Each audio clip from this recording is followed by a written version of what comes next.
வணக்கம். ஆண்களுக்கான ஆண்மை குறைவு பிரச்சனைக்கு பெண்கள் காரணமாக இருக்க முடியுமா அப்படின்னு கேள்வி வந்திருக்கு. பல நேரங்களில் அப்படி இருக்கலாம். கல்யாணம் ஆன புதிதில் 5% பெண்களுக்கு பெண் உறுப்பு ரொம்ப இறுக்கமாக இருக்கும். ஒரு ஆண் தாம்பத்திய உறவில் ஈடுபடும்போது அவங்களால ஈடுபட முடியாது.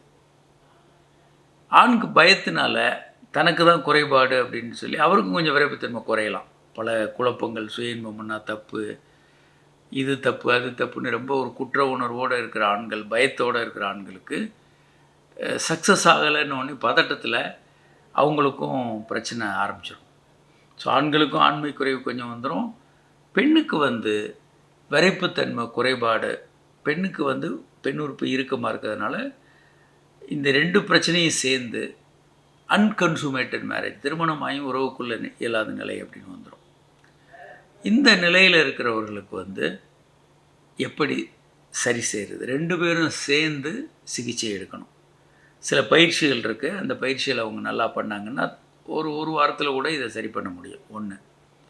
2வதாக லேட்டர் ஆண்களுக்கு பல காரணங்களால் கொஞ்சம் விரைப்புத்தன்மை கம்மியாகுது, கொஞ்சம் பிரச்சனை வரும்போது பெண்கள் கிண்டலாக கேலியாக ஏதாவது பேசுகிறாங்க. நம்ம ஊரில் பெண்களுக்கு எனக்கு இந்த தாம்பத்திய உறவில் எனக்கு முழுமையான ஒரு இன்பம் இல்லை, நீங்கள் இன்னும் நீண்ட நேரம் பண்ணணும், எனக்கு இன்னும் கொஞ்சம் நீண்ட நேரம் தேவைப்படுது, இப்படி எதுவும் சொல்கிறதுக்கு வெக்கமாக இருக்கும் பெண்களுக்கு. அதனால் என்ன சொல்லுவாங்க, நீ எல்லாம் சரியில்லை, நீ எல்லாம் உனக்கெல்லாம் ஒன்றும் உதவாது, ஏதாவது ஒரு நக்கலாக பேசுகிறது பெண்களுக்கு எளிது.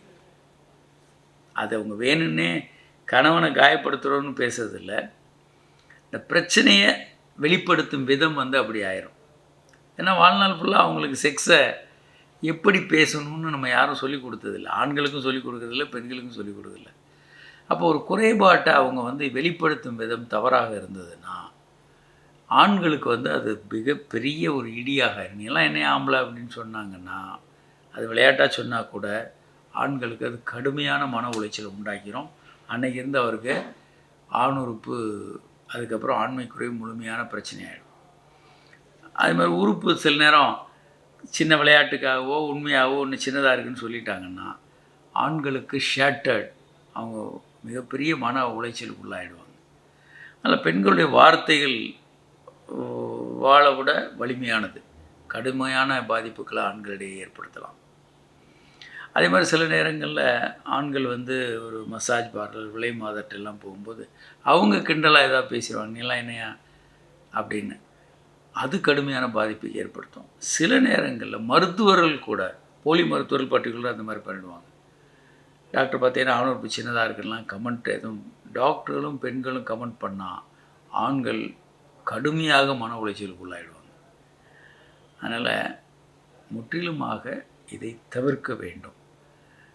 இது ஏன்னா நமக்கு செக்ஸை பற்றி ஆரோக்கியமாக எப்படி பேசுவது என்பது என்றைக்கும் சொல்லிக் கொடுக்கப்படுறதில்லை. நம்ம எப்பயும் விவாதித்ததும் இல்லை. வாழ்நாள் முழுவதும் அது பூடகமாக பேசுகிறது, அதை நக்கலாக பேசுகிறது, மறைமுகமாக பேசுகிறது, இப்படி தான் நம்ம பழகியிருக்கோம். அதனால் பெண்கள் அதே பாணியில் தப்பாக பேசிடுவாங்க. அது கடுமையான பிரச்சனையாக இருக்கும். ஆனால் தப்புன்னு அவங்களுக்கும் தெரியாது. நம்ம தப்பாக பேசிட்டோம், அது கணவனை பாதிச்சிருக்குன்றது கூட, பார்ட்னரை பாதிச்சிருக்குன்னு அவங்களுக்கு தெரியாது.